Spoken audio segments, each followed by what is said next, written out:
الحمد لله رب العالمين والعاقبة للمتقين والصلاة والسلام على أشرف الأنبياء والمرسلين اما بعد. سامعین و سامعات، عزیزان گرامی قدر، السلام علیکم ورحمۃ اللہ وبرکاتہ۔ اللہ رب العزت جل وعلا کے فضل و کرم، اس کی توفیق و احسان اور اس کے پیارے محبوب علیہ تحیت و ثنا کی نالین پاک کے تصدق میں آج بحمد اللہ تعالی سبق نمبر 239، آئیے تلاوت قرآن مجید سماعت فرمائیے۔ اعوذ باللہ من الشیطان الرجیم،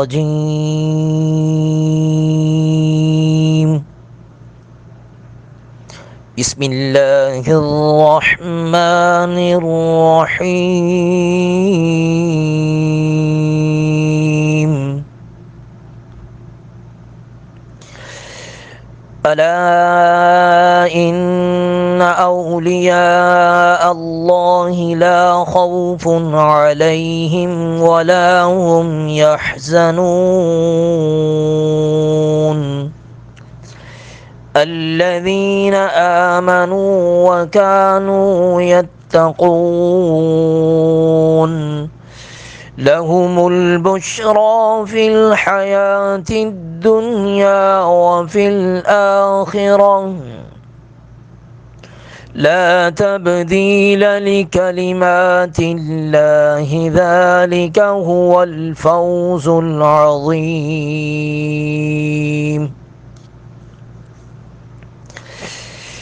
ولا يحزنك قولهم إن العزة لله جميعا هو السميع العليم۔ ألا إن لله من في السماوات ومن في الأرض وما يتبع الذين يدعون من دون الله شركاء إن يتبعون إلا الظن وإن هم إلا يخرصون۔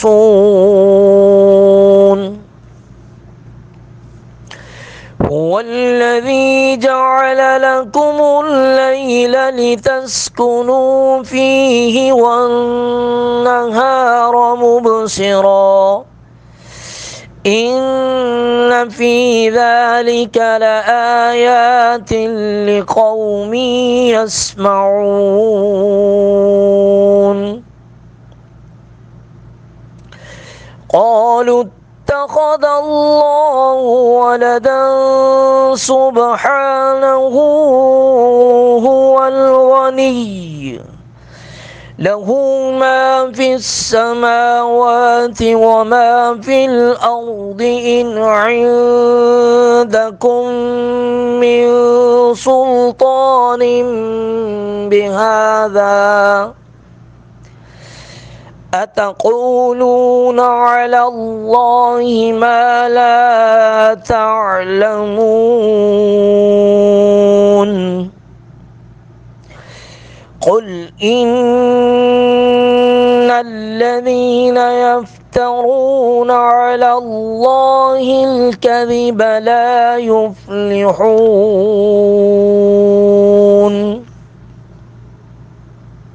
صدق اللہ العظیم۔ الا ان اولیاء، لا پر مد منفصل ہے، دو الف کے برابر اس کو کھینچیں گے، ان نون مشدد پر غنہ کریں گے، اولیاء یا پر مد متصل تین الف کے برابر کھینچیں گے، اللہ لفظ جلالت کے لام کو پر کر کے پڑھیں گے، لا خوفن خو کو پر کریں گے، فن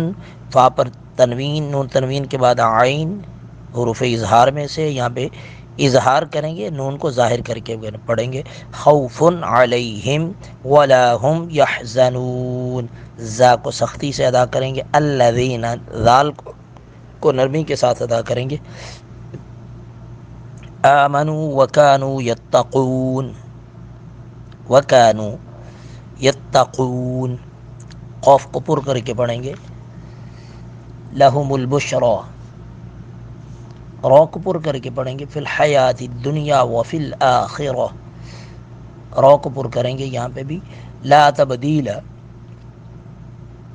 با ساکن پر قلقلہ کریں گے، لکلمات اللہ، اللہ کے لام کو باریک پڑھیں گے، ذالک، ذال کو نرمی کے ساتھ ادا کریں گے، کاف کو بھی باریک پڑھیں گے، هو الفوز العظیم،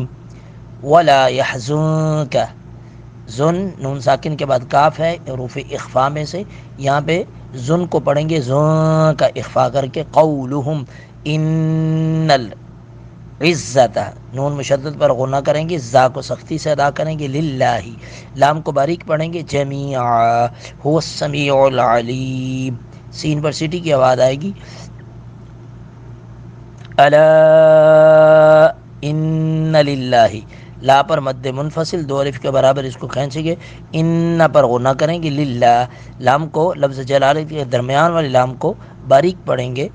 من فی السماوات، من نون ساکن کے بعد فا ہے، یہاں پہ اخفا کریں گے، من کو پڑھیں گے من فی السماوات ومن فی الارض، فی الارض، وما يتبع الذین یدعون، یدعو، دال ساکن پر قلقلہ کریں گے، یدعون من دون اللہ شرکاء، من کو پڑھیں گے من دون اللہ، لام کو باریک پڑھیں گے، من پر اخفا کریں گے، شورا، را کو پر کر کے پڑھیں گے، کا، کاف پر مد متصل تین الف کے برابر اس کو کھینچیں گے، ان نون ساکن کے بعد یا ہے، ان کو پڑھیں گے این یتبعون، ادغام باغنہ کریں گے، الا الظن، غن نون پر غنہ کریں گے، وَإِنْهُمْ، ان نون ساکن کے بعد ہا ہے، اظہار کریں گے، وَإِنْهُمْ إِلَّا يَخْرُصُونَ، خا اور را صاد تینوں کو پر کر کے پڑھیں گے، هُوَ الَّذِي، ذال کو نرمی کے ساتھ ادا کریں گے، جَعَلَ لَكُمُ اللَّيْلَ لِتَسْكُنُوا فِيهِ وَالنَّهَارَ مُبْصِرًا، ان فی ذلک لآیات لقوم یسمعون، ان پر غنہ کریں گے، فی ذلک لآیات، نون تنوین کے بعد لام ہے، ادغام بلا غنہ کریں گے، لقوم، من نون تنوین کے بعد یا ہے، ادغام با غنہ کریں گے، می یسمعون، قالوا اتخذ اللہ، خا اور لام دونوں کو پر کریں گے، ذال کو نرمی کے ساتھ ادا کریں گے، ولدن سبحانہ، ولدن، دن دال پہ تنوین، نون تنوین کے بعد سین حروف اخفا میں سے ہے، یہاں پہ اخفار کریں گے، ولدن سبحانہ، صب با ساکن پر قلقلہ کریں گے، هو الغنی، لہو ما فی السماوات وما فی الارض، ان عندکم، ان پر اظہار کریں گے، عین پر اخفا کریں گے، عندکم من سلطان، من نون ساکن کے بعد سین ہے، اخفا کریں گے، من سلطان، نون تنوین کے بعد با آئی ہے، یہاں پہ اقلاب کریں گے، نون کو میم سے بدل کر نم بہذا، اتقولون علی اللہ، قوف کو پر کر کے پڑھیں گے، علی اللہ، لام کو بھی پر کریں گے، ما لا تعلمون، قل، قوف کو پر کر کے پڑھیں گے، ان الذین، نون مشدد پر غنہ کریں گے، یفترون، را کو پر کر کے پڑھیں گے، علی اللہ الکذب لا یفلحون، علی اللہ، لام کو پر کر کے پڑھیں گے، کذب، کاف کو اور ذال کو نرمی کے ساتھ ادا کریں گے، باریک پڑھیں گے، لا یفلحون، صدق اللہ مولانا العظیم وبلغنا رسولہ النبی الکریم الامین۔ آئیے نماز کے کلمات کو دہراتے ہیں، بسم اللہ الرحمن الرحیم، سبحانك اللهم وبحمدك وتبارك اسمك وتعالى جدك ولا إله غيرك أعوذ بالله من الشيطان الرجيم بسم الله الرحمن الرحيم الحمد لله رب العالمين الرحمن الرحيم مالك يوم الدين إياك نعبد وإياك نستعين اهدنا الصراط المستقيم صراط الذين أنعمت عليهم غير المغضوب عليهم ولا الضالين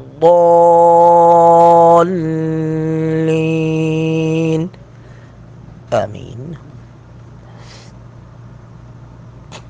قل هو الله أحد قل هو اللہ احد احد آ کو زیادہ لمبا نہیں کرنا، احد دال ساکن ہو جائے گی، وقف کی وجہ سے دال پہ قلقلہ کریں گے، احد قل هو اللہ احد اللہ الصمد اللہ الصمد۔ اگرچہ سب کو یاد ہے سورہ اخلاص، اس کو تھوڑا اس لیے یاد ہے، اس لیے دے رہا ہوں تاکہ اصل مقصد تلفظ زیادہ سے زیادہ درست کرنا ہے۔ اللہ رب العزت ہمیں درست تلفظ کے ساتھ کثرت سے تلاوت قرآن کرنے کی توفیق عطا فرمائے۔ سبق نمبر 239 کا ترجمہ اور تفسیر سماعت فرمائیے۔ اعوذ باللہ من الشیطان الرجیم بسم اللہ الرحمن الرحیم الا خبردار یا سن لو ان اولیاء اللہ بے شک اللہ کے دوست وہ ہیں لا خوف نہ ان کو خوف ہے علیہم ان پر ولا هم یحزنون اور نہ ہی وہ غمگین ہوں گے، الذین جو لوگ آمنوا ایمان لائے وکانوا یتقون اور وہ اللہ سے ڈرتے تھے۔ اللہ رب العزت جل وعلا نے ان آیات مبارکہ میں اس سے پہلے چونکہ نافرمانوں کا ذکر تھا، اس کے بعد فرما بردار وہ لوگ جو اللہ کے دوست ہیں ان کا ذکر فرمایا۔ اولیاء ولی کی جمع ہے، ولی کا معنی ہے قریب، ولی کا معنی ہے دوست، ولی کا معنی ہے مددگار۔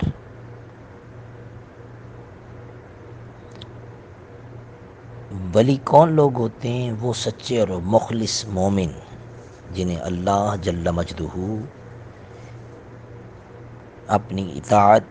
فرما برداری اور گناہوں سے اجتناب کی وجہ سے اپنا قرب عطا فرماتا ہے۔ ولی کی قرب کے دو معنی ہیں۔ ایک معنی تو یہ ہے کہ جو ہر زیرو ہر انسان کو حاصل ہے، جس میں قرآن مجید میں اللہ رب العزت نے جس کے بارے میں ارشاد فرمایا وَنَحْنُ أَقْرَبُ إِلَيْهِ مِنْ حَبْلِ الْوَرِيدِ، شاہ رگ سے بھی زیادہ قریب اللہ رب العزت کا ہونا یہ ہر انسان کے لیے ہے، چاہے وہ مومن ہے یا کافر ہے۔ لیکن ایک قرب وہ ہے جو بندہ کو اللہ کی محبت، اس کی طاعت، تقوی و طہارت کی وجہ سے نصیب ہوتا ہے۔ حضور نبی اکرم صلی اللہ علیہ وآلہ وسلم کی حدیث مبارکہ، اس میں طویل احادیث مبارکہ یہ مضمون چونکہ کئی نشستوں پر مشتمل ہے، لیکن مختصر سے وقت میں حضور نبی اکرم صلی اللہ علیہ وآلہ وسلم نے فرمایا کہ اللہ رب العزت ارشاد فرماتا ہے کہ جب میرا بندہ نوافل کے ذریعے سے، یہ نوافل کا فرمانے کا مقصد یہ ہے کہ یعنی فرائض کی ادائیگی کے بعد جو میرا بندہ فرائض کی تکمیل اس حد تک کر لیتا ہے کہ اس کے بعد پھر اضافی عبادات، ریاضات، نوافل، نفلی عبادات کے ذریعے سے میرا قرب حاصل کرتا ہے تو میں اس سے محبت کرنے لگتا ہوں، مجھے راضی کر لیتا ہے، میں اس سے محبت کرنے لگتا ہوں۔ تو پھر جبریل امین کو بلایا جاتا ہے کہ اے جبریل، فلاں بندے سے مجھے محبت ہو گئی ہے،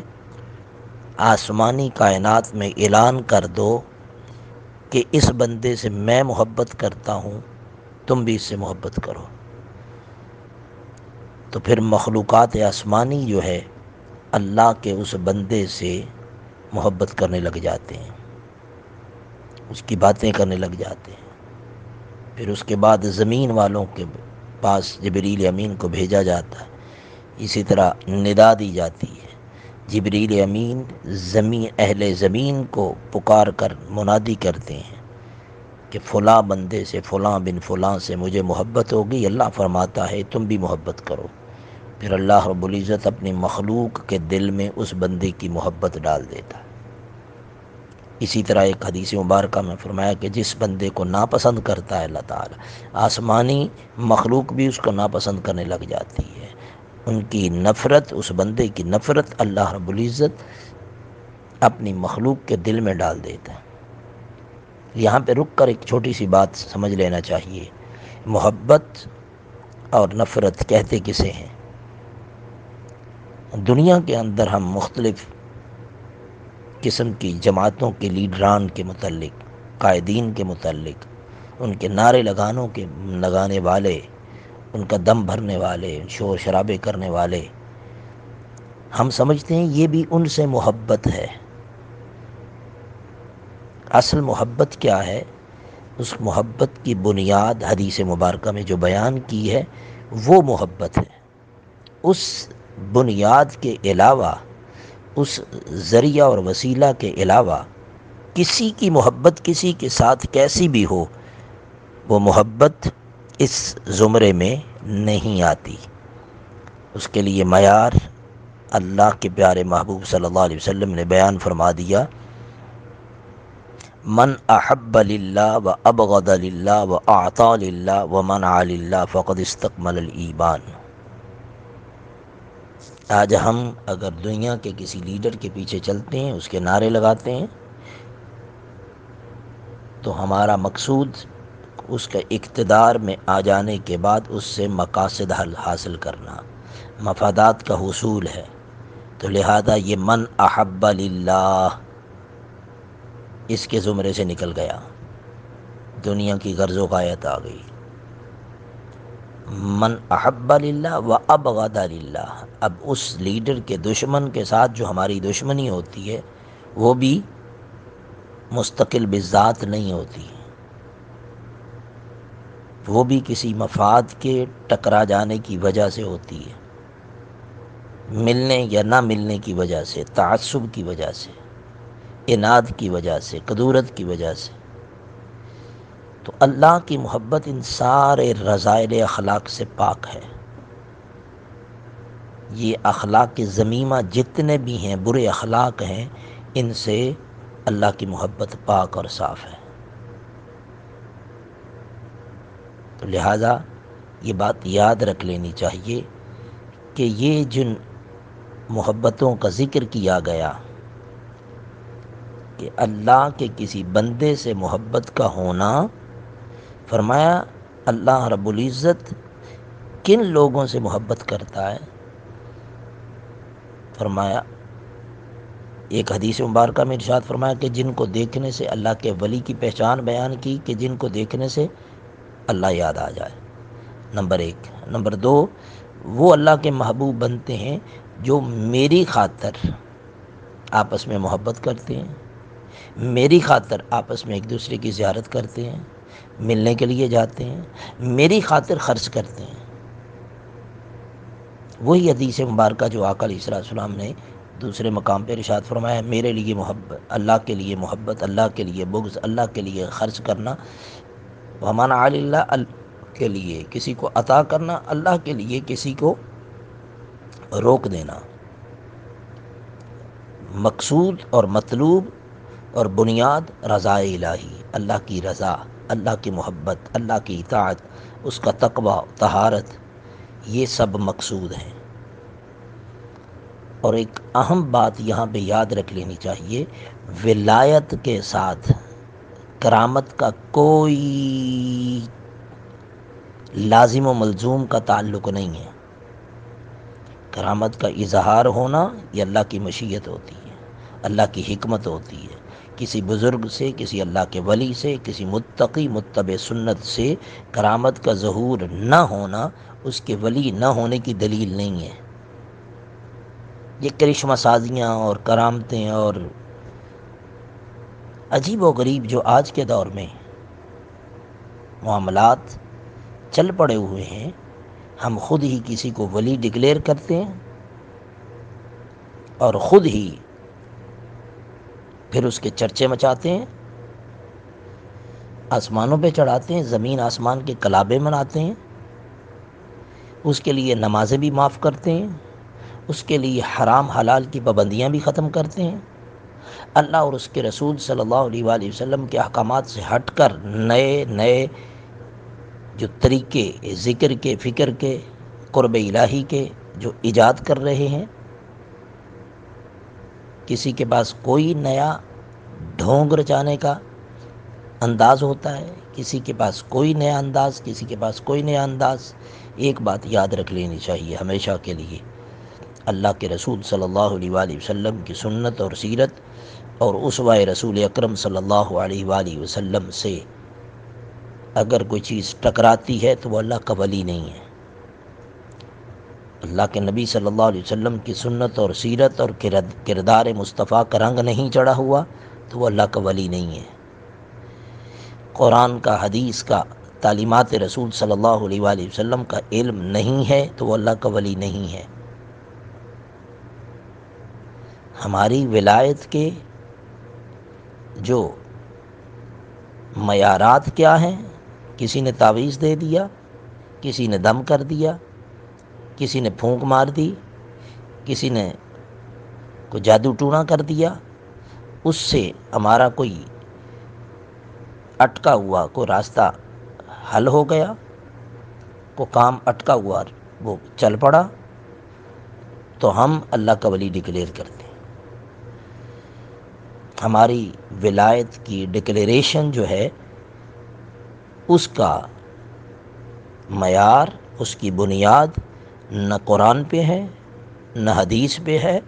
نہ سنت رسول پہ ہے، نہ سیرت مصطفیٰ صلی اللہ علیہ وآلہ وسلم کے کسی گوشے سے اس کا تعلق ہے۔ ہمارا تعلق اپنی خواہش نفس سے ہے۔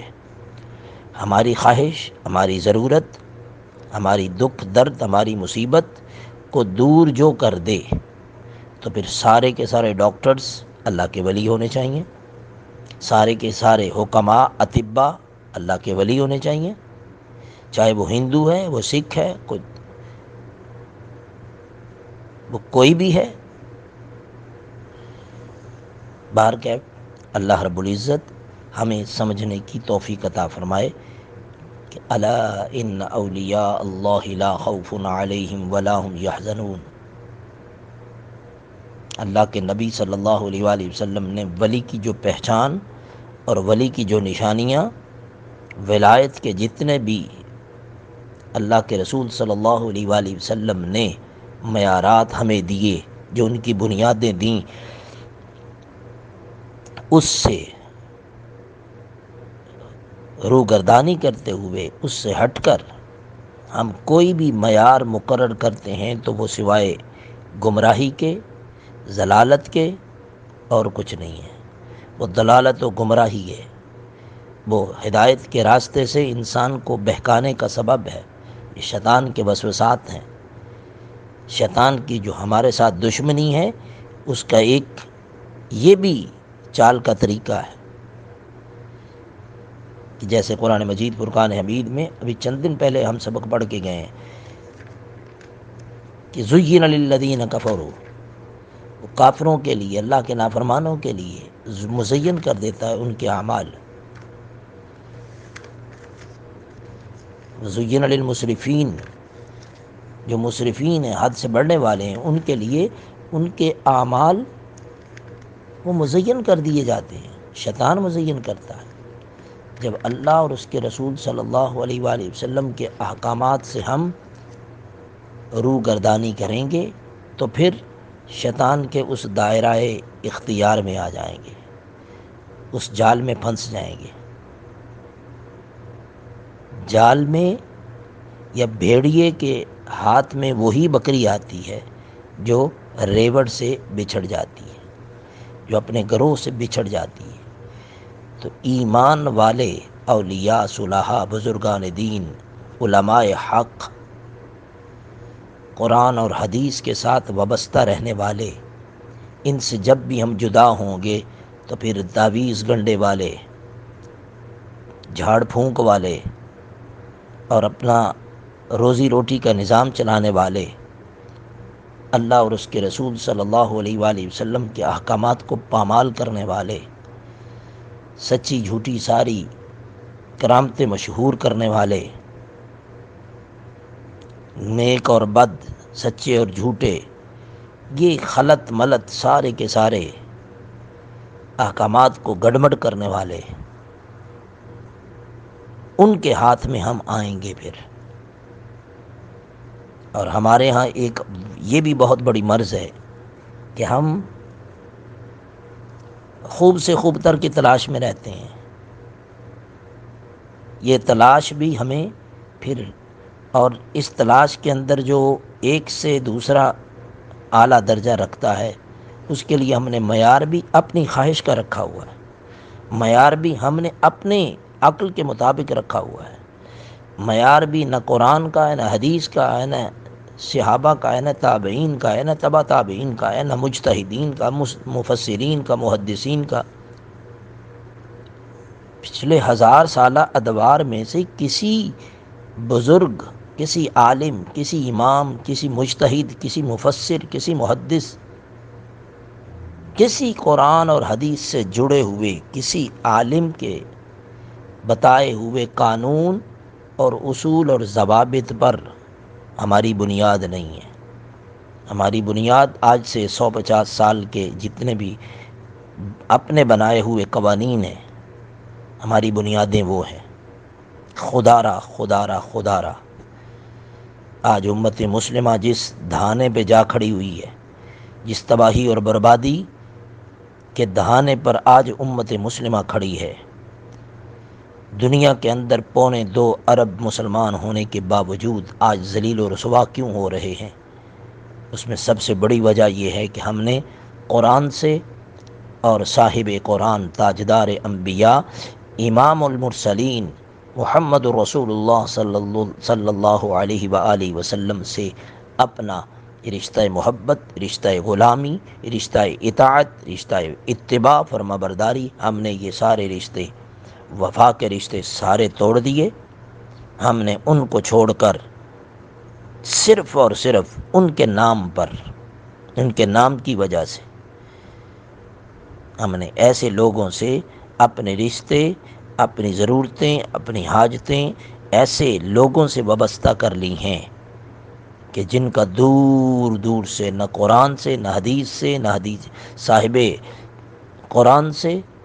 نہ صحابہ سے، تابعین سے، تبع تابعین سے، مجتہدین سے، مفسرین سے، ان سارے کے سارے جو انعم اللہ علیہم من النبیین والصدیقین والشہداء والصالحین، یہ 4 گروہوں میں سے کسی کے ساتھ بھی تعلق نہیں۔ ہم نے ان سے اپنے سارے معاملات وابستہ کر لیے، جوڑ لیے، ان کی حاجت براریاں ساری کی ساری ان کے ساتھ وابستہ کر دی۔ اب سچا ولی کون ہے؟ جو ہماری اس مشکل کو دور کر دے، ہماری کاروباری بندش کو دور کر دے، ہمارے بچوں کے رشتوں کی بندش کو دور کر دے، فلاں ہماری مصیبت کو دور کر دے، وہ اللہ کا ولی ہے۔ فلاں ہماری رہنمائی کر دے، وہ اللہ کا ولی ہے۔ ہماری ولایت کے فلاں کرشمہ دکھا دے تو وہ اللہ کا ولی ہے۔ فلاں کرامت اگر نظر آ جائے تو وہ اللہ کا ولی ہے۔ پھر ہم ایک آدھ وہ کرشمہ سازی دیکھنے کے بعد پھر اندھے ہو کے ہر شے کو تسلیم کرتے چلے جاتے ہیں، اللہ اور اس کے رسول کے نافرمانی کے اعمال کو بھی قبول کرتے چلے جاتے ہیں۔ ہم عشق رسول کے نام پر ہر شے کو قبول کرتے چلے جاتے ہیں۔ ہماری قبولیت کی استعداد اتنی بڑھ جاتی ہے کہ صرف نام کی ضرورت رہ جاتی ہے، باقی ہماری آنکھوں پر بھی پٹی اس محبت کی جو ہم نے وہ پہلے دن باندھ لی، ہمارے کانوں پر بھی ایسی روئی آ گئی ہے کہ بالکل مہر لگ گئی ہوئی، ہمارے دل بھی سمجھنے سے قاصر ہو گئے ہیں، ہر شے اس محبت کی بھینٹ چڑھ گئی ہے۔ کاش کہ یہ محبت الہی محبت رسول کی طرف قربان ہوتی، ہماری آنکھیں قربان ہوتی، ہمارے دل قربان ہوتے، ہمارے کان قربان ہوتے، ہمارے افعال جوارح سمجھ سوچ فکر ہر شے، ہماری عقل قربان ہوتی۔ عقل قربانت کنم و پیش مصطفیٰ، کاش کہ یہ مصطفیٰ کریم علیہ الصلاۃ والسلام کی بارگاہ میں یہ قربانیاں ہوتیں، تو پھر ہم ہر کسی کو اس آئینے میں اس محبت رسول کے، اس اطاعت رسول کے صرف لفظ محبت کو مت دیکھیں، اطاعت اور فرمانبرداری کو، علم کو، علم نبوی کو، علم قرآن کو، ان کی اینک میں دیکھ کر جب ہم جانچیں گے، جائزہ لیں گے، تو پھر ہمیں نتیجہ آسانی کے ساتھ مل جائے گا کہ ولی کہتے کسے ہیں، اللہ کا دوست کیسے کسے ہیں۔ اللہ کے دوست کی علامات میں سے ایک علامت یہ ہے کہ اللہ جل مجدہ کی صفات کا وہ عکس بنتا ہے، پرتو بنتا ہے وہ بندہ، اصول اور ضوابط میں وہ اپنی خواہشات کو چھوڑ دیتا ہے۔ اب اللہ جل مجدہ کی خلافت اور نیابت کا تاج جس کو پہنا دیا جاتا ہے وہ اللہ کا ولی بن جاتا ہے، وہ اللہ کا دوست ہوتا ہے۔ اس کی محبتوں کا معیار اللہ کی خاطر، اللہ کے رسول کی خاطر، اس کی نفرتوں کا معیار، اس کی بنیاد اللہ اور اس کا رسول، قرآن یا حدیث رسول۔ اب جس کو قرآن کے لفظ بھی درست نہ آتے ہوں ہم اس کو اللہ کا ولی بناتے ہیں، جس کو آمین یہ سورہ فاتحہ پوری نہ آتی ہو ہم اللہ کا ولی بنا دیتے ہیں، جس کے پاس کالا علم ہو ہم اس کو اللہ کا ولی بنا دیتے ہیں، حتیٰ کہ ہمارے ایمان کی کمزوریاں تو بعض اوقات یہاں تک لے جاتی ہیں کہ ہم ولی اللہ بنانا تو دور کی بات ہے، ہم ولی تلاش کرنا یا ایمان کی اعلیٰ صفات تلاش کرنا تو یہ تو دور کی بات ہے، ہم تو مذہب بھی تلاش نہیں کرتے، ہم تو اپنے مفادات کی خاطر یہ تعویذ گنڈے کرنے والے بابا جی جو ہوتے ہیں، ان بابا جی میں سے کوئی بابا جی عیسائی ہوں، یہودی ہوں، کوئی جوگی ہوں، ہم ان کے پاس جانے کے لیے بھی تیار ہیں، اپنے دکھ درد کو دور کرنے کے لیے، ظاہری بیماریوں سے چھٹکارا حاصل کرنے کے لیے۔ جو ساری کائنات کے دکھوں کو دور کرنے والا، ہر شے کا خالق اور مالک، جب ہم اس سے اپنا تعلق، اپنا رشتہ، اپنا ناطہ توڑتے ہیں تو پھر اللہ رب العزت کی بارگاہ بے کس پناہ میں اس کی رحمت کی چادر کا سایہ ہمارے سر سے جب اٹھتا ہے تو پھر نتیجہ یہ نکلتا ہے کہ ہم غیروں کے ہاتھ میں کھیلنا شروع کر دیتے ہیں۔ شیطان کے پھر بہکامے میں ایسے آتے ہیں کہ وہ ہمیں کہاں کہاں پہ سرگرداں پھراتا ہے۔ کبھی ہم نے اس مولا کی بارگاہ بے کس پناہ میں اس طریقے سے، اس درد سے، اس محبت سے التجا کرتے ہیں تو پھر ہم گلے اور شکوے پہ آ جاتے ہیں۔ اس کے لیے ارشاد فرمایا وہ دوست اللہ کے کیا ہوتے ہیں؟ لا خوف علیہم ولا هم یحزنون، ان کو پر کوئی خوف نہیں ہوگا، قیامت کے دن کوئی خوف نہیں ہوگا، محشر کا کوئی خوف ان کو نہیں ہوگا۔ وہ حسن ظن رکھتے ہوئے اللہ کی بارگاہ بے کس پناہ میں اس کی رحمت، اس کی برکتیں، اس کی بارگاہ بے کس پناہ میں فضل و کرم، اس کے فضل خاص، رحمت خاص کے امیدوار بن کر محشر میں داخل ہوں گے۔ اور حزن کا، غم کا تعلق چونکہ گزرے ہوئے زمانے کے ساتھ ہے، وہ غمگین نہیں ہوں گے۔ معنی یہ ہے کہ گزرے ہوئے دور کے اندر جو ان پر دکھ، درد، مصائب، آلام، جو کچھ بھی وقت گزرا ہے، جیسے جیسے حالات گزرے ہیں، ان کو جو مطلوبہ چیزیں تھیں، جو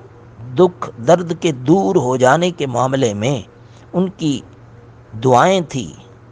وہ اللہ رب العزت کی بارگاہ بے کس پناہ میں اس نے ان کی اسی وقت پوری نہیں کی، وہ دکھ درد ان سے دور نہیں کیے، وہ تنگ دستیاں دور نہیں کیں، تو اللہ کی قضاء و قدر پر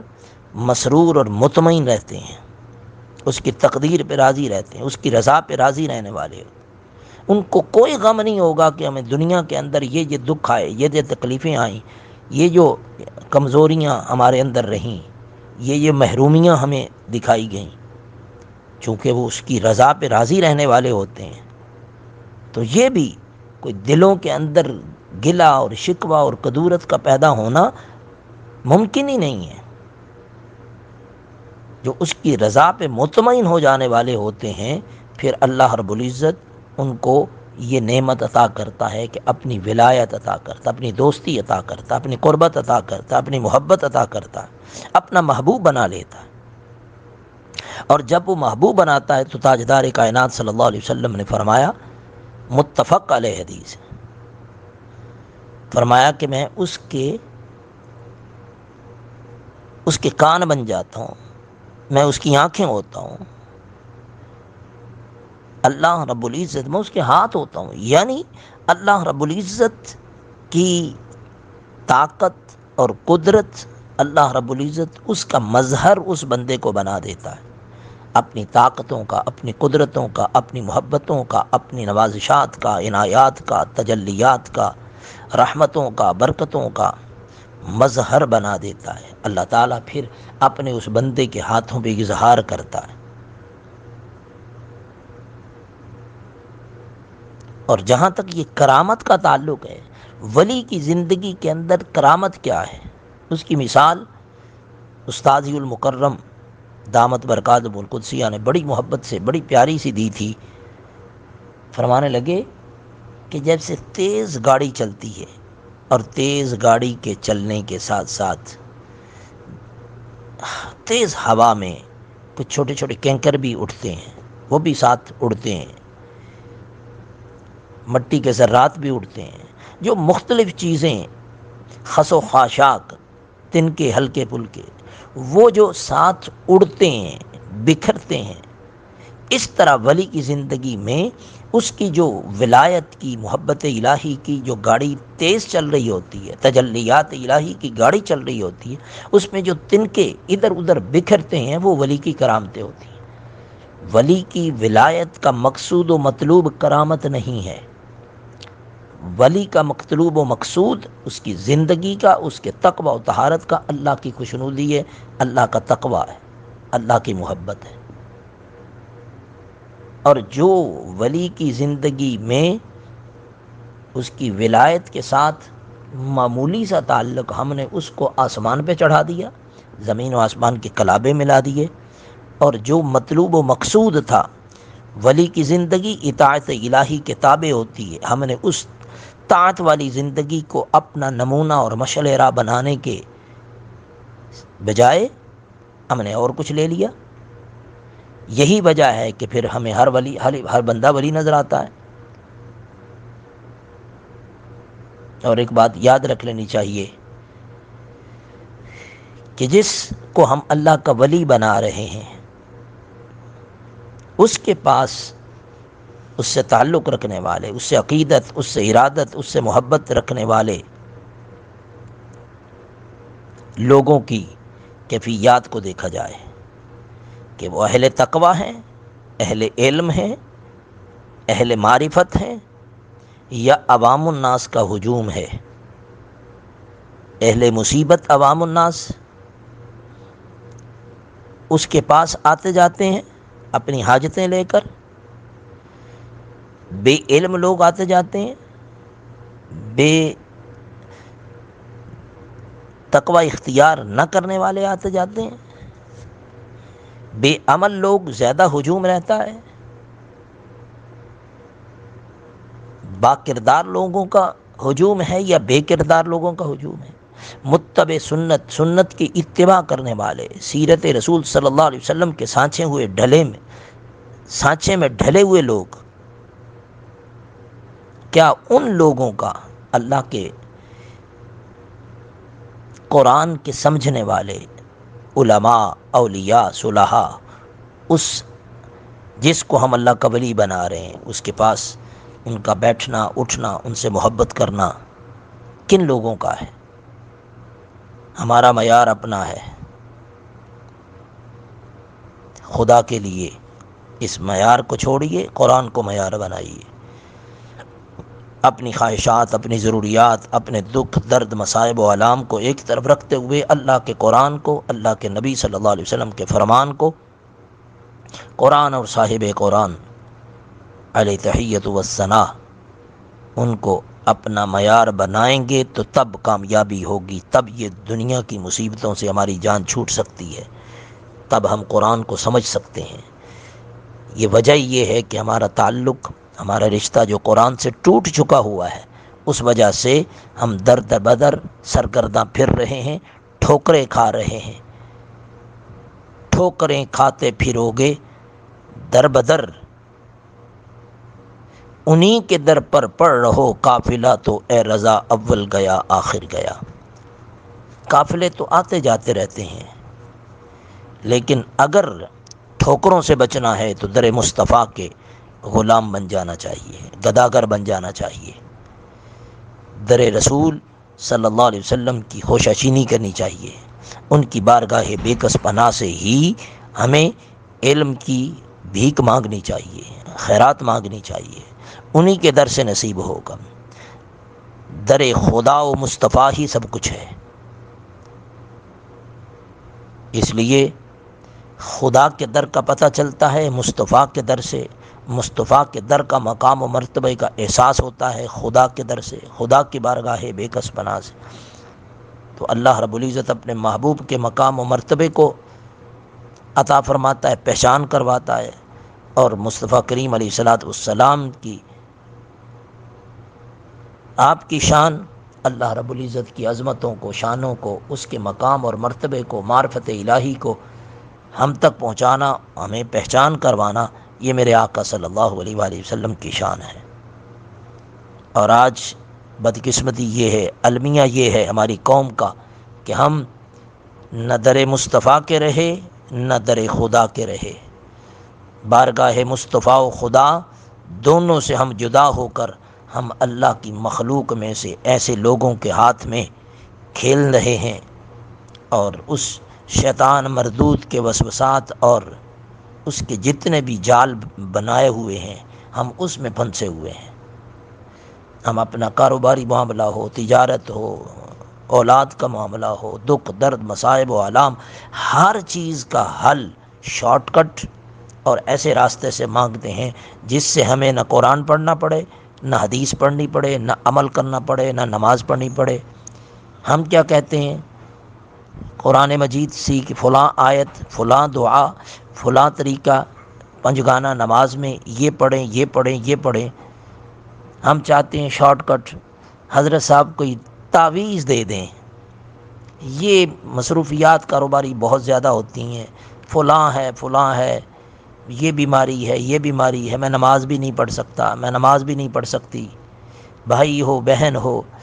وظائف بھی نہیں، اتنی لمبی لمبی صورتیں بھی نہیں پڑھی جا سکتی، قرآن بھی نہیں پڑھا جا سکتا، یہ عمل بھی نہیں ہو سکتا، یہ عمل بھی نہیں ہو سکتا۔ کوئی تعویذ دے دیں، ہم اپنے بٹوے میں رکھ لیں، برکتیں مل جائیں۔ ہم خود بھی تو سوچیں نا کہ ہم جب ایسے لوگوں کو ولی کا سرٹیفکیٹ خود عنایت کرنا شروع کر دیں، خود دینا شروع کر دیں، اللہ رسول کے احکامات سے روگردانی کرتے ہوئے خود بخود معیارات مقرر کرنا شروع کر دیں، تو پھر یہ جو ذلت و رسوائی آج ہم دیکھ رہے ہیں، اس سے بڑھ کر اللہ کی ناراضگی ہمارے اوپر آئے گی اگر ہم نے اپنی حالت زار پر نظر ثانی نہ کی، ہم نے قرآن سے رجوع نہ کیا، ہم نے اللہ کے رسول صلی اللہ علیہ وسلم سے وفا کا رشتہ پھر سے قائم نہ کیا، جو ہمارے آباء و اجداد، ہمارے بزرگ آقا علیہ الصلوۃ والسلام سے وفا کا جو تعلق مضبوط ان کا تھا، اطاعت کا تھا، فرما برداری کا تھا، اتباع کا تھا، ہم نے وہ سب کچھ چھوڑ دیا۔ اللہ رب العزت ہم سب کو تقوی کی، ایمان کی، سلامتی کی توفیق عطا فرمائے۔ جو حقیقت میں اولیاء حق ہیں، اولیاء اللہ ہیں، اللہ رب العزت ہمیں ان سے وابستگی کی توفیق عطا فرمائے۔ لہم البشریٰ فی الحیات الدنیا وفی الآخرہ۔ اب ان کی صفات اللہ رب العزت بیان فرما رہا ہے کہ ان کو خوشخبریاں دنیاوی زندگی میں بھی اور آخرت میں بھی ان کے لیے خوشخبریاں ہیں۔ لا تبدیل لکلمات اللہ، اللہ کے کلمات، اللہ کی بات تبدیل نہیں ہوتی، کوئی فرق نہیں آتا۔ ذالک هو الفوز العظیم، یہ بڑی کامیابی ہے۔ ولا يحزنک قولهم، اور آپ ان کی باتوں سے غمگین نہ ہوں۔ ان العزت للہ جمیعا، بے شک عزت ساری کی ساری اللہ کے لیے، تمام تر غلبہ اللہ ہی کا ہے۔ هو السمیع العلیم، وہ سنتا جانتا ہے، وہ سب کچھ سننے والا، سب کچھ جاننے والا ہے۔ اب ذرا غور کیجئے، آقا علیہ الصلوۃ والسلام جب ان کفار و مشرکین کے مصائب و آلام سے غمزدہ ہو جاتے تو اللہ رب العزت اپنے محبوب کو دلاسا دے رہا ہے، اور یہ اوپر اولیاء اللہ کا جو فرمانا کہ ولایت کا، محبت الہی کا سب سے بڑا مرکز و محور اللہ کے محبوب صلی اللہ علیہ وسلم کی ذات، ولایت اور دوستی کا سب سے بڑا مرکز و محور اللہ کے محبوب صلی اللہ علیہ وسلم کی ذات ہے۔ باقی کائنات کے جتنے بھی اولیاء ہیں، جتنے بھی دوست ہیں، جتنے بھی اللہ کے قریب ہیں، اللہ کی قربتیں نصیب ہوتی ہیں، وہ صدقہ ہے، توسل ہے محبت رسول کا، قربت رسول کا، اللہ کی جو اپنے محبوب سے قربت ہے۔ کیونکہ کائنات کے ہر انسان سے، اللہ کے تمام انبیاء سے، تمام رسولوں سے بڑھ کر جو قرب ہے، جو محبت ہے، جو دوستی ہے، جو تعلق ہے اللہ رب العزت کی، وہ اللہ جل مجدہ کی بارگاہ بے کس پناہ میں وہاں سے حاصل ہوتی ہے اللہ کے محبوب کو، اور بعد میں پھر ساری مخلوقات میں تقسیم ہوتی ہے۔ انبیاء علیہ الصلوۃ والسلام کو بعد میں، اولیاء کو، ان کے صحابہ کو، آقا علیہ الصلوۃ والسلام کے صحابہ کو، سب کو بعد میں۔ کائنات کے سارے انبیاء سے پہلے آقا علیہ الصلوۃ والسلام، ساری امتوں سے پہلے میرے آقا کی امت۔ یہ اتنا بڑا اعزاز اللہ رب العزت نے عطا کیا ہے۔ اور اوپر جو آیت نمبر 64 کے اندر لہم البشریٰ کے الفاظ بیان فرمائے ہیں، تو اس میں اللہ جل مجدہ اپنے ان دوستوں، اپنے ان قربت اختیار کرنے والوں کو اللہ جل مجدہ خوشخبریاں عطا فرماتا ہے۔ ان کو الہام کے ذریعے سے، فرشتوں کے ذریعے سے اللہ جل مجدہ خوشخبریاں عطا فرماتا ہے۔ رویا صادقہ اس سے مراد ہے کہ اللہ رب العزت پھر خواب کے ذریعے سے یا بیداری میں فرشتوں کے ذریعے سے ان بندوں کو، بندوں کے حالات، بندوں کے انجام سے بھی واقفیت عطا فرما دیتا ہے۔ اللہ رب العزت بعض ایسے اپنے مقرب بندے ہیں، برگزیدہ بندے ہیں، جو اللہ کے مقرب دوست ہیں، ان کو بعض کو اللہ رب العزت ان کے آخرت کے مقامات بھی دکھاتا ہے، محشر کے سارے حالات بھی دکھاتا ہے، یہ اللہ رب العزت کی قدرتیں ہیں، اس کی عطائیں ہیں،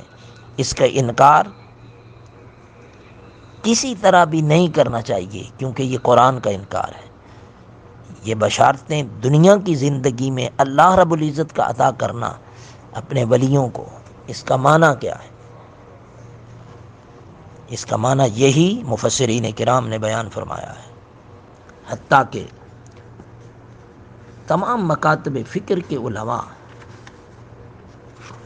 ان کا بھی، ان کے مختلف تفاسیر جو ہیں ان میں بھی یہ چیز بیان فرمائی گئی ہے کہ دنیا میں خوشخبری سے مراد رویا صادقہ ہے، یا وہ خوشخبری جو موت کے وقت فرشتے ایک مومن کو دیتے ہیں، جیسا کہ حدیث مبارکہ میں، قرآن میں، جب مومن مرنے کے قریب ہوتا ہے، اللہ کا دوست متقی، تو اس وقت تک وہ مرتا نہیں ہے جب تک اللہ رب العزت اس کو اس کا مقام آخرت عطا نہیں فرما دیتا، دکھا نہیں دیتا۔ الا ان للہ من فی السماوات ومن فی الارض، اور یاد رکھو کہ آسمانوں میں جو کچھ اور زمین میں جو کچھ ہے، وما یتبع الذین، وہ کیا ہے؟ جو کچھ آسمانوں اور زمین میں ہے وہ اللہ کے لیے ہے، اللہ کی مملوک ہے، اللہ کے لیے مسخر ہے، اللہ کی بارگاہ بے کس پناہ میں مطیع و فرمانبردار ہیں۔ وما یتبع الذین یدعون من دون اللہ، اور جو لوگ اللہ کو چھوڑ کر دوسرے شرکاء کی عبادت کرتے ہیں، ما یتبع، کس چیز کی اتباع کر رہے ہیں؟ جو اللہ کے شریکوں کی عبادت کرنے والے ہیں وہ کس چیز کی اتباع کرتے ہیں؟ این یتبعون، وہ نہیں اتباع کرتے الا الظن، سوائے گمان کے، عقل بچوں کے، وہم کے، اپنے خود ساختہ خیالات کے، کسی چیز کی وہ پیروی نہیں کرتے، صرف ان چیز کی پیروی کرتے۔ وَإِنْهُمْ إِلَّا يَخْرُصُونَ، اور وہ وَإِنْهُمْ نہیں ہیں وہ إِلَّا يَخْرُصُونَ، سوائے ان کے اٹکل بچوں کے، تکے بازیوں کے، اس کی بنیاد کچھ نہیں ہے۔ هُوَ الَّذِي جَعَلَ لَكُمُ اللَّيْلَ لِتَسْكُنُوا فِيهِ وَالنَّهَارَ مُبْصِرًا إِنَّ فِي ذَلِكَ لَآيَاتٍ لِقَوْمٍ يَسْمَعُونَ، اللہ رب العزت نے ان لوگوں کا ذکر فرما کر ان کو ایک دعوت سخن، دعوت خیال، دعوت سوچ دی ہے، فکر دی، دعوت فکر دی ہے۔ ذرا سوچو، غور کرو کہ تم جن کی عبادت کرتے ہو، جس کی پیروی کر رہے ہو، کس بنیاد پر ان بتوں کو تم اپنا معبود بنا رہے ہو؟ هو الذی جعل لکم اللیل، وہ ایسا ہے، وہی ہے، جعل لکم اللیل لتسکنوا، جس نے رات کو بنایا آرام کے لیے، تاکہ تم آرام کرو، آرام کی خاطر رات کو بنایا، فیہ، اس میں، والنہار مبصرا، اور دن بھی اس نے اس لیے بنایا کہ تمہارے دیکھنے بھالنے کا ذریعہ بنے، غور و فکر کرنے کے لیے، اللہ کی تخلیقات میں غور کرنے کے لیے۔ اللہ رب العزت نے اس لیے عقل و فہم کے طریقے استعمال کرنے کے لیے، اور جو کچھ یہ لوگ کر رہے ہیں، جو شریک ٹھہرا رہے ہیں، معبودان باطلہ کی عبادت کرنے والے، یہ محض ظن ہے، خیال ہے، تخمین ہے، رائے اور قیاس ہے، اس کی کرشمہ سازیاں ہیں۔ آج اگر انسان اپنے عقل و فہم کو صحیح طریقے سے استعمال میں لائے تو یقیناً یہ واضح ہو سکتا ہے کہ اللہ کا کوئی شریک نہیں ہے۔ جس طرح وہ آسمان اور زمین کی تخلیق کا واحد مالک ہے، اس کا عبادت میں بھی کوئی شریک نہیں ہے، چونکہ کفار و مشرکین تخلیق میں، خلاقیت میں اللہ کے خالق ہونے کو تو مانتے تھے، لیکن عبادت میں شریک کرتے تھے۔ اور فرمایا کہ جو کسی کا محتاج نہ ہو، اسے اولاد کی بھی ضرورت نہ ہو، کیونکہ اولاد کو سہارے کے لیے انسان چاہتا ہے، اور جب وہ سہارے کا محتاج نہیں ہے پھر اسے اولاد کی کیا ضرورت؟ اگلے آیہ مبارکہ کے اندر اس کا ذکر فرمایا جا رہا ہے، قالوا اتخذ اللہ ولدا سبحانہ، وہ کہتے ہیں کہ اللہ اولاد رکھتا ہے، وہ پاک ہے، هو الغنی، وہ بے نیاز ہے، وہ محتاج نہیں ہے کسی کا، لہو ما فی السماوات وما فی الارض، جو کچھ آسمان اور زمین میں ہے۔ پھر وہی بات دہرائی کہ آسمانوں اور زمین میں جو کچھ ہے، پہلے سوالیہ انداز تھا، الا ان للہ من فی السماوات ومن فی الارض، یاد رکھو کہ جو کچھ آسمانوں میں جتنا کچھ ہے، زمین میں جتنا کچھ ہے، سب اللہ ہی کے لیے ہے۔ لہو ما فی السماوات و ما فی الارض، اسی کی ملکیت ہے جو کچھ آسمانوں میں ہے، جو کچھ زمین میں ہے۔ ان عندکم من سلطان بہذا، ان عندکم، کیا تمہارے پاس من سلطان بہذا، اس کی کوئی دلیل ہے؟ سلطان دلیل، کیا تمہارے پاس کوئی دلیل ہے، کوئی حکم ہے؟ اتقولون علی اللہ ما لا تعلمون، کیا تم اللہ پر وہ بات کہتے ہو جو تم جانتے نہیں ہو؟ یعنی جب اللہ جل مجدہ آسمانوں کی ہر چیز کا مالک ہے، اسی کی مملوک ہے ہر چیز، اسی کی غلام ہے، پھر اسے اولاد کی ضرورت ہی کیا ہے؟ اولاد کی ضرورت تو اسے ہوتی ہے جسے کچھ مدد کی، سہارے کی ضرورت ہو، اور جس کا حکم آسمان اور زمین میں ہر چیز پر چلتا ہو، اسے کیا ضرورت ہو سکتی؟ اس کے علاوہ اولاد کی ضرورت وہ شخص بھی محسوس کرتا ہے جو اپنے مرنے کے بعد اس کی مملوکہ چیزیں جو ہوتی ہیں اس کا وارث دیکھنا چاہتا ہے، اس کو پسند کرتا ہے۔ تو اللہ رب العزت کی ذات تو فانی نہیں ہے، اس کو فنا ہی نہیں ہے، تو اللہ رب العزت کے لیے اولاد کا قرار دینا کتنا بڑا جرم ہے۔ اللہ رب العزت نے سورہ مریم کے اندر ارشاد فرمایا تکاد السماوات یتفطرن منہ وتنشق الارض وتخر الجبال حدا ان دعوا للرحمن ولدا، فرمایا کہ اس بات سے کہ وہ کہتے ہیں رحمان کی اولاد ہے، قریب ہے کہ آسمان پھٹ پڑے، زمین شق ہو جائے اور پہاڑ ریزہ ریزہ ہو جائیں، ان دعوا للرحمن ولدا، اس بات سے کہ وہ کہتے ہیں کہ رحمان کی اولاد ہے۔ تکاد السماوات یتفطرن، قریب ہے کہ آسمان پھٹ پڑے، منہ، اس سے، وتنشق الارض، زمین شق ہو جائے، وتخر الجبال حدا، اور پہاڑ ریزہ ریزہ ہو جائے، یعنی قیامت بپا ہو جائے۔ یہ بھی پھر بھی اس کا کرم ہے کہ یہ اتنا کچھ ہونے کے باوجود بھی وہ قیامت بپا نہیں کرتا، فوراً مواخذہ نہیں کرتا، فوراً پکڑتا نہیں، یہ بھی اس کی حکمت ہے، اس کی حکمت کا تقاضا ہے۔ فرمایا کہ قل، اے محبوب فرما دیں، ان الذین یفترون، کہ جو لوگ اللہ پر افترا باندھتے ہیں، یفترون علی اللہ الکذب، جھوٹا، لا یفلحون، وہ کبھی کامیاب نہ ہوں۔ افترا کا معنی بھی جھوٹ باندھنا ہوتا ہے، اور کذب، یہاں پہ افترا کے ساتھ کذب کا لفظ مزید جو بیان فرمایا، اس کا مقصد یہ تھا کہ تاکید بیان کرنا، یہ تاکید کے لیے اللہ رب العزت نے ارشاد فرمایا۔ اور لا یفلحون کا یہ لفظ جو ہے وہ واضح کر رہا ہے کہ کامیابی سے مراد آخرت کی کامیابی ہے، اللہ کا غضب، اس کے عذاب سے بچ جانا، یہ حقیقی کامیابی ہے، اور دنیا کی محض عارضی خوشحالی جو ہے وہ یہ کامیابی نہیں ہے، جیسا کہ بہت سے لوگ کافروں کے مغرب کی ترقی کو دیکھ کر، عارضی خوشحالی کو دیکھ کر، سن کر مغالطے میں آ جاتے ہیں، شکوک و شبہات میں پڑ جاتے ہیں، ایسا شکوک و شبہات کا شکار ہوتے ہیں جیسے کہ قرآن مجید فرقان حمید میں ہم پڑھ بھی چکے ہیں، فَلَا تُعْجِبْكَ أَمْوَالُهُمْ وَلَا أَوْلَادُهُمْ، کہ تمہیں دھوکے میں نہ ڈالے، تمہیں تعجب میں نہ ڈالے، یہ دنیا کا تھوڑا سا عیش کر لیں پھر ہمارے ہی پاس آنا ہے۔ یعنی یہ دنیا کا عیش آخرت کے مقابلے میں نہایت قلیل ہے، متاع قلیل، یہ تھوڑا سا متاع ہے۔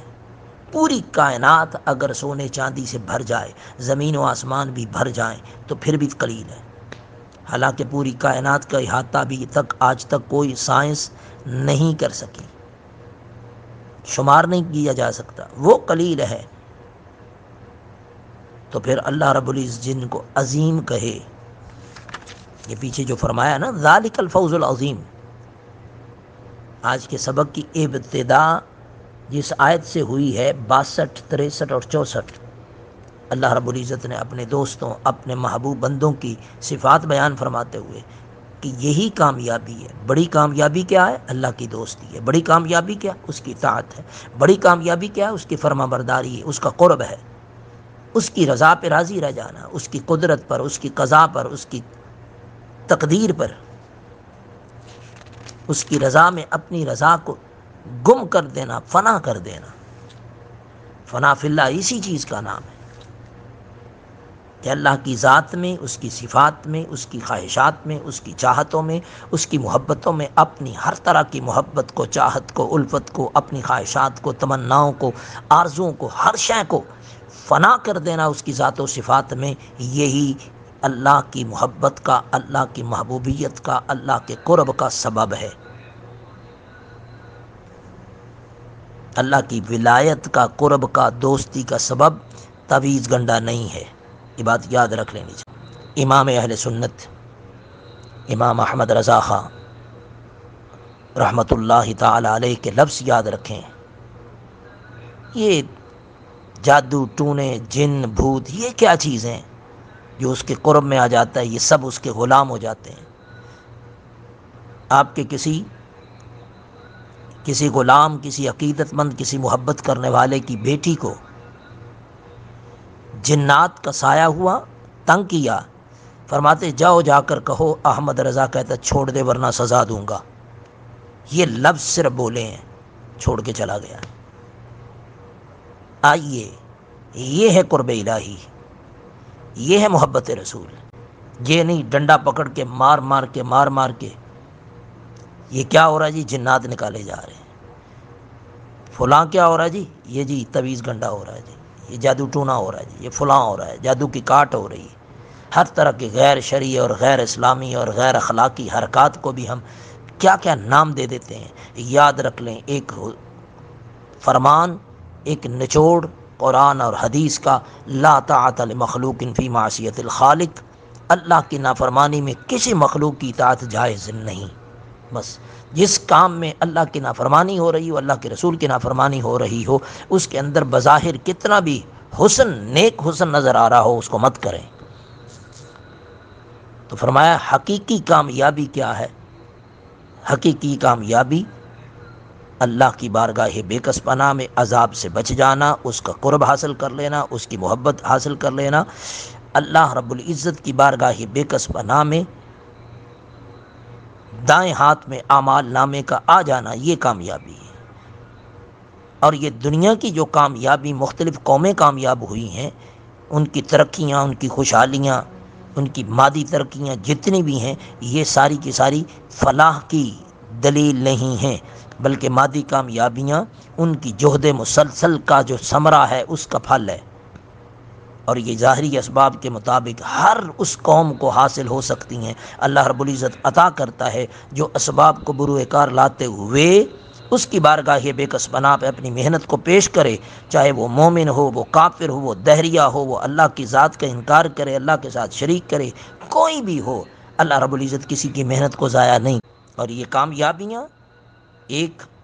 اس کی دلیل اللہ رب العزت کا قانون مہلت وَيَمُدُّهُمْ فِي طُغْيَانِهِمْ يَعْمَهُونَ والا اصول، اور ایک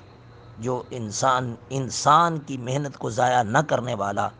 جہد مسلسل کا صلہ دینا، وہ اللہ رب العزت نے اپنے ذمہ کرم پہ لیا ہوا ہے۔ یہ اس کی حکمت ہے، حکمت کا تقاضا ہے۔ ان چیزوں کو دیکھ کر قطعاً مرعوب نہیں ہونا چاہیے، کسی کے حق اور سچ کی، سچے اور جھوٹے ہونے کی دلیل نہیں بنانا چاہیے۔ ظاہری طور پر کسی کا خوشحال ہونا نہ اللہ کی رضا کا موجب ہے، اس کی دلیل ہے، اور نہ ظاہری طور پر تنگ دست ہونا، دکھوں میں مبتلا ہونا، مصائب و آلام میں گھر جانا، یہ اللہ کی ناراضگی کا سبب ہے۔ اللہ کی ناراضگی، اللہ کی رضا کے اسباب یہ نہیں۔ ظاہری طور پر کسی کو مشکلات میں گھرا ہوا دیکھ کر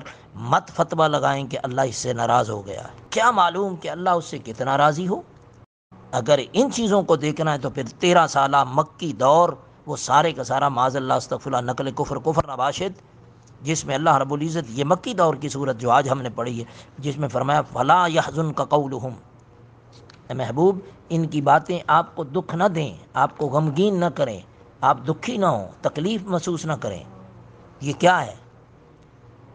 اللہ رب العزت اپنے محبوب صلی اللہ علیہ وآلہ وسلم کو اتنی محبتوں سے،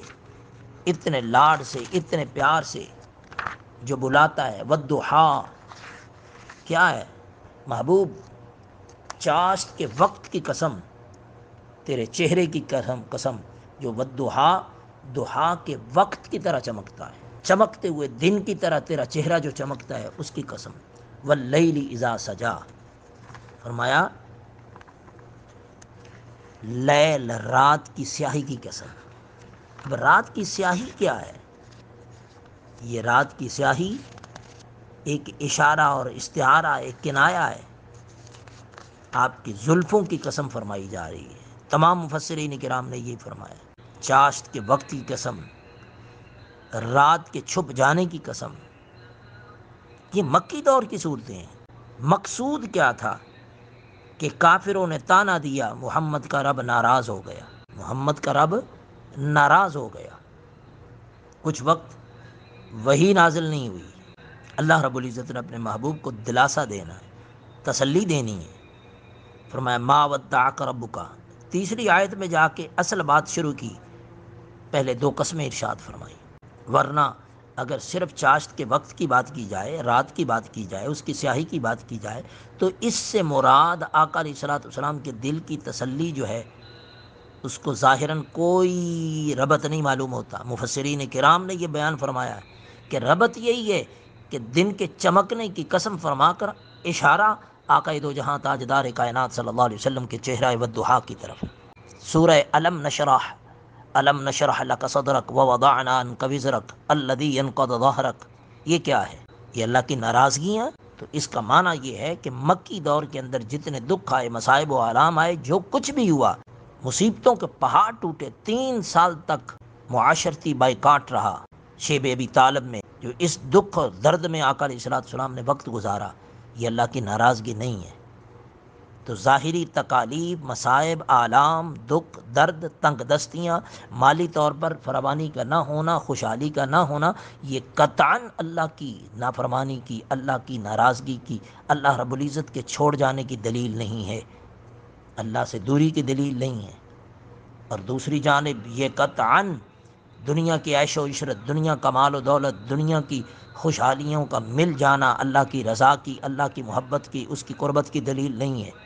اللہ کی قربت کی دلیل کیا ہے؟ اس کی رضا میں راضی ہو جانا، اس کی محبت میں گم ہو جانا، اس کی ذات و صفات میں اپنی ذات و صفات کو فنا کر دینا،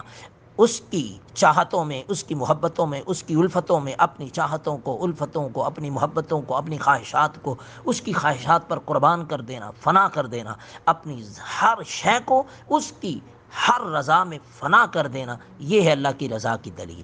اس کی رضا پہ، اس کی قضاء و قدر پہ انسان کا راضی ہو جانا، یہ اس کی محبت کی دلیل ہے، اس کی رضا کی دلیل ہے۔ اللہ رب العزت ہمیں اس کی قربت، اس کی محبت، اس کی ولایت کو پہچاننے کی توفیق عطا فرمائے، اور جو شیطان کے بنائے ہوئے، بچھائے ہوئے جال ہیں، ان سے ہمیں ہمہ وقت بچنے کی توفیق عطا فرمائے۔ قرآن کا علم اللہ رب العزت ہمیں عطا فرمائے، فرمان رسول صلی اللہ علیہ وسلم کی معرفت عطا فرمائے، اور قرآن کی معرفت میں اس طرح ہمیں ایسا گم کر دے، ایسا گم کر دے کہ آخری سانس بھی اسی قرآن کی تلاوت میں آئے۔ وما علینا الا البلاغ، والسلام علیکم ورحمۃ اللہ وبرکاتہ۔